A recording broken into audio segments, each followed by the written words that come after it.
individuals authorized to drive city council vehicles in the policy are enumerated and named. And those names include every individual council member, as well as their executive protection, as well as the NOPD law enforcement officers who are assigned to the city council itself.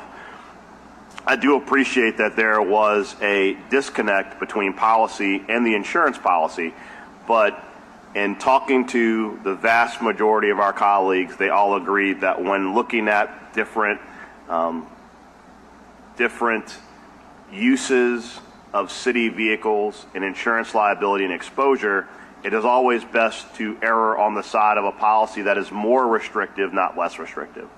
So though I appreciate Councilmember Green's position, it is my position that we need to take city council vehicles very seriously. There have been some significant issues in the past regarding council vehicles and authorized use, and I think limiting that use to the most restrictive possible interpretation is in the best interest of the people and the best interest of the city council as a whole as far as our liability position. So with that, I will move. I'd like to respond, though.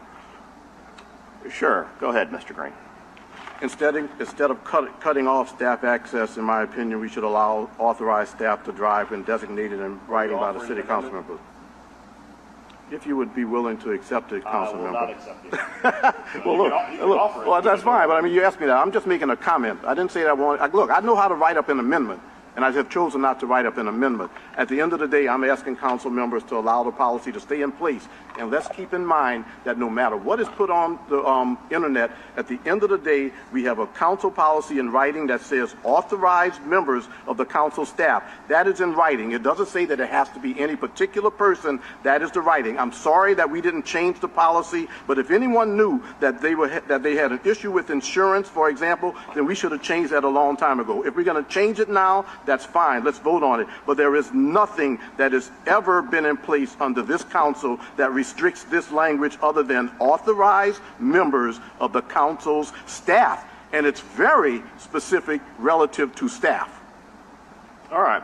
With that, I have closed. I will move. Well, actually, let me clear the speaker.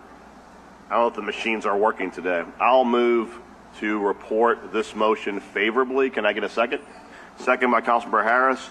All in favor say aye. All opposed? Nay. 4 yeas, 1 nay. The motion will be reported favorably.